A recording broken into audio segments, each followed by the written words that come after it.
Halo Bray, kembali lagi di Gaptek.id. Tahun 2022 kita langsung disambut dengan kehadiran CPU terbaru dari Intel, dan kali ini CPU-nya berada di kelas menengah alias kelas mainstream. Di sebelah gue ini udah ada Intel Core i5 12400. Pricingnya menarik karena ini punya harga di 3 juta lebih dikit aja. Sementara untuk versi F tanpa iGPU harganya bahkan bisa di bawah 3 juta rupiah. Lalu ada juga motherboard dengan chipset terbaru dari Intel, yaitu adalah chipset B660. Untuk motherboard B660-nya gue dikirimin MSI MAG B660M Mortar Wi-Fi. Ada dua varian untuk motherboard ini. Yang akan gua bahas performancenya nanti adalah versi DDR4, karena untuk menggambarkan performa PC mainstream di tahun 2022. Dan jika kalian pingin tetap rasain DDR5 aja biar future proof gitu, ada versi DDR5-nya. Mungkin kita bahas dulu ya motherboardnya, abis itu kita baru lanjut ngebahas CPU-nya, baru kita masuk ke bagian performanya seperti apa. Kalau kita bicara kelas menengah, udah pasti akan banyak bermunculan ukuran micro ATX seperti ini. Jadi ukurannya nggak besar, tapi juga nggak sekecil mini ITX. Tapi meskipun begitu, B660M Mortar tetap mengedepankan power dengan menghadirkan 12+1+1 duet rail power system dan PCB 6 layer. Sehingga sebagian dari penggunanya masih akan merasa aman jika harus memasang CPU yang lebih tinggi dari Core i5 12400. Tapi dengan catatan tanpa melakukan overclocking, karena chipset B660 ini emang belum mendukung untuk overclocking, terkecuali overclocking memori. Jadi performa tambahan masih bisa dimanfaatkan lewat memori RAM. Ngomong-ngomong soal memori RAM, gue tadi di awal udah mention kalau B660 Mortar Wi-Fi itu ada dua versi, yaitu ada yang versi DDR4 dan juga versi DDR5. Jadi buat kalian yang ingin kejar bandwidth memori besar, kalian bisa pakai yang DDR5. Karena DDR5 itu punya karakteristik frekuensi yang tinggi mulai dari 4800 MHz terendahnya, atau bisa pakai kit 5200 MHz seperti Kingston Fury Beast ini jika dirasa 6000 MHz++ itu masih terlalu tinggi secara harga. Tapi jika dirasa ingin menekan budget dan masih pingin stay di DDR4 juga nggak apa-apa. Toh dengan Intel Alder Lake ini udah cukup mudah menjalankan DDR4 di atas 4000 MHz dengan B660M Mortar Wi-Fi. Pastinya motherboard ini juga udah mendukung PCIe Gen 4. Lalu untuk slot M.2 semuanya ini udah ada heatsink yang MSI sebut Shield Frozer. Yang bawah heatsinknya nggak nyatu ke chipset juga, jadi kalau mau pasang heatsink bawaan dari SSD-nya itu masih bisa. Lalu di bagian I/O udah terdapat Wi-Fi 6E, USB-nya juga banyak, dimana sebelumnya jarang banget ada motherboard kelas tengah dikasih Wi-Fi dengan USB sebanyak ini. LAN juga udah 2,5 Gbps, tapi Thunderbolt 4 belum ada. Dan sayangnya, belum ada BIOS flashback di motherboard ini. Oke, sekarang kita lanjut preview untuk Intel Core i5 12400. Ini adalah CPU generasi ke-12 dari Intel yang juga menggunakan Intel Alder Lake, akan tetapi memiliki sedikit perbedaan. Yang dimana kita tahu ya, kalau Intel Alder Lake itu punya yang namanya P-Core dan juga E-Core. Tapi untuk kasus si 12400 ini dia nggak ada E-Core-nya. Nampaknya efisien core di sini belum begitu efisien secara production cost ya. Sehingga untuk mengemasnya menjadi CPU kelas entry level akan sulit mendapatkan harga jual yang rendah. Maka dari itu, Intel Core i5 12400 di sini menggunakan konfigurasi CPU tanpa E-Core sama sekali.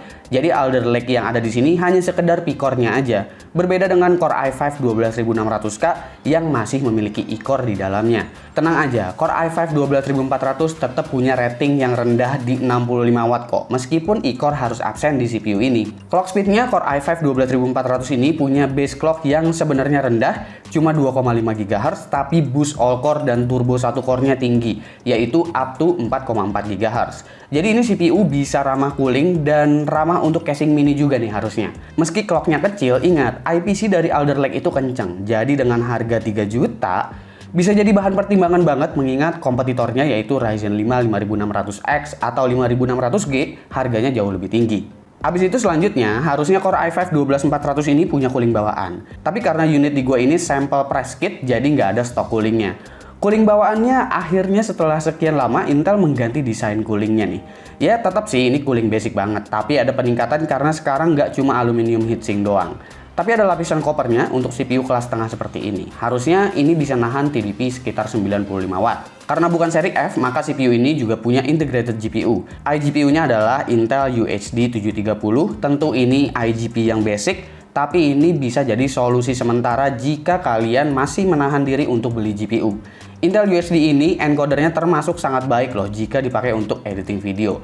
Dan kalau harus compare dengan Ryzen 5000 series APU, si Core i5 12400 ini unggul dari segi I/O karena ada PCIe Gen 4-nya. Sementara APU seperti Ryzen 5 5600G itu belum ada PCIe Gen 4. Oke, sekarang gue akan jelaskan sistem pengujian yang gue gunakan bakalan seperti apa. Jadi untuk CPU-nya menggunakan Intel Core i5 12400F, motherboardnya MSI MAG B660M Mortar Wi-Fi versi DDR4, RAM-nya Kingston Fury Renegade RGB 2x8GB DDR4 4600 MHz, GPU MSI GeForce RTX 3080 Supreme X, cooling MSI Core Liquid 360, SSD Samsung 980 Pro 500GB, power supply Cooler Master Silent Pro Hybrid 1300 watt. Sistem pengujian seperti yang gue bilang sebelumnya ya, gue hanya tes menggunakan motherboard versi DDR4 untuk merepresentasikan pengguna yang pingin price budget tapi pingin juga lihat potensi performanya. Makanya GPU juga gue langsung kasih aja RTX 3080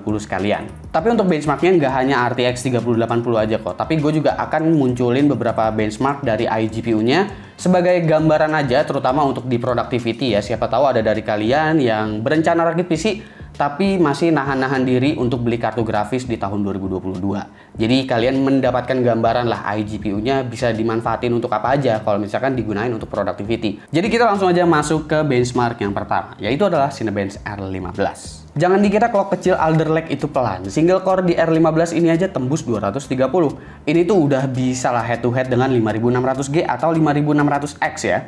Multicore juga kencang relatif tapi harusnya mentok di 1600 selama cooling dan boardnya optimal. Lanjut ke Cinebench R20. Kalau kita ngelihat Alder Lake di atasnya, di R20 itu dia emang bisa 700 lebih karena clocknya bisa 5 GHz ya. Tapi dengan single core di atas 600, gua rasa Core i5 12400 ini emang datang untuk nyaingin Ryzen 5 5600G atau 5600X dengan harga lebih terjangkau. Karena kalau bicaranya Core i5 12600K itu udah jauh di atas ini levelnya. Lalu untuk CPU power draw-nya pada Core i5 12400 juga tergolong sangat rendah. Ketika dipakai full load di Cinebench R20, ini maksimum load-nya berkisar di 75 watt aja. Meskipun Intel mengatakan bahwa maksimum turbo boost ada di level 115 watt. Lalu untuk Blender, benchmark Blender di sini nggak menggunakan GPU acceleration ya, jadi CPU only. Dan hasilnya agak beda loh sama Cinebench. Di sini justru Core i5 12400 kelihatan jauh lebih kenceng dari Ryzen 5 5600G. Selisihnya lumayan bisa 2 menit lebih. Segini baru pakai DDR4. Kalau pakai DDR5 yang bandwidth-nya lebih besar pasti lebih lagi nih. Lalu skenario Adobe di sini juga gua tes menggunakan iGPU.